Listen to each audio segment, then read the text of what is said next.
Morning, good morning. Welcome to 4x8 Paper Stuff. This is Beth. We are on day 162, and I did my journaling in that little tiny, thin, vertical, narrow strip. And this is from Nick Bantock, and I photocopied it. And I'm tearing the edges purposely very rough, using some water to soften up the fibers and pulling them apart. Because I like the jagged edge of everything. I don't like anything on the straight and narrow, like it all jaggy. Um, Jaggy is a very technical term, but then I get water everywhere, so I fixed all that. And I'm going to glue it down and use that as a background and then just collage on top of it. So really, you do not see a lot of South America, but you see the tip, which is the southernmost tip, which is where he is. Battling the elements for sure, it sounds like. So day 162, the journaling that I used from his book is Torres de Paine National Park, Paine, and it doesn't have a little squiggly, so I don't think it's pronounced Paine, Paine, Paine. Okay.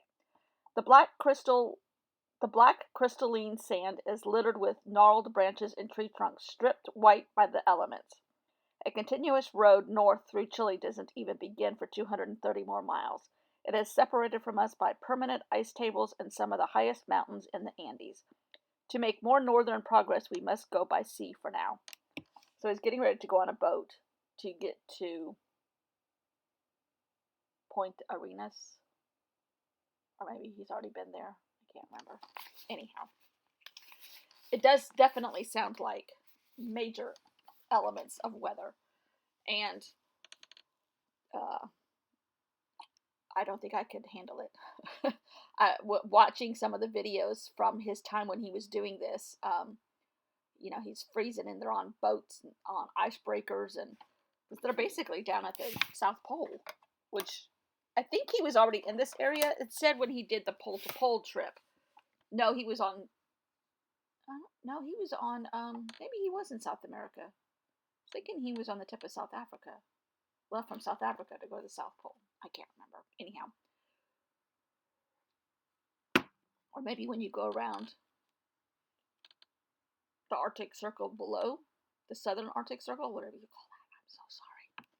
A lover of geography doesn't know what it's called.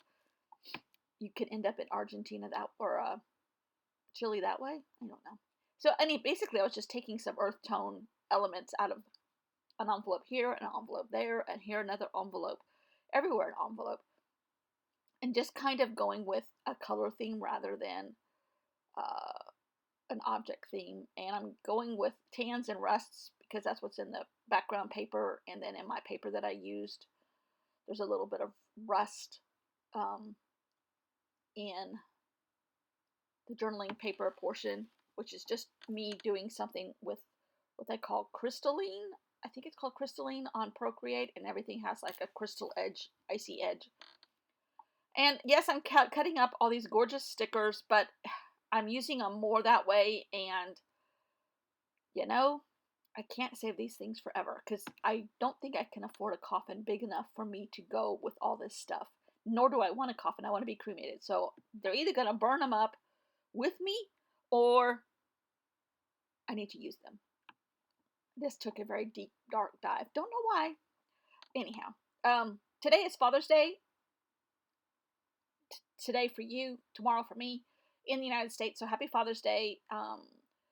It's kind of sad for us because our dad's not here anymore, but I'm doing some tricks with my granddaughter for my husband, who is practically acts like her father, and the most stable figure in her life for sure.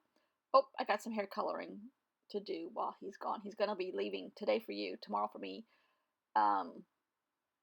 for a week. So I'll be by myself with that hellion of a dog of ours, who is just as cute as can be, but oh my gosh, he's too much. He's a tiny, and I'm writing 162s. They're very light, but he's on day 162, and I kind of just added it as an extra element of texture. It felt right. So I really enjoyed this. I'm going to add some extra pictures in here from last night, which was a gorgeous sunset at our house. Thanks for watching. See you all tomorrow.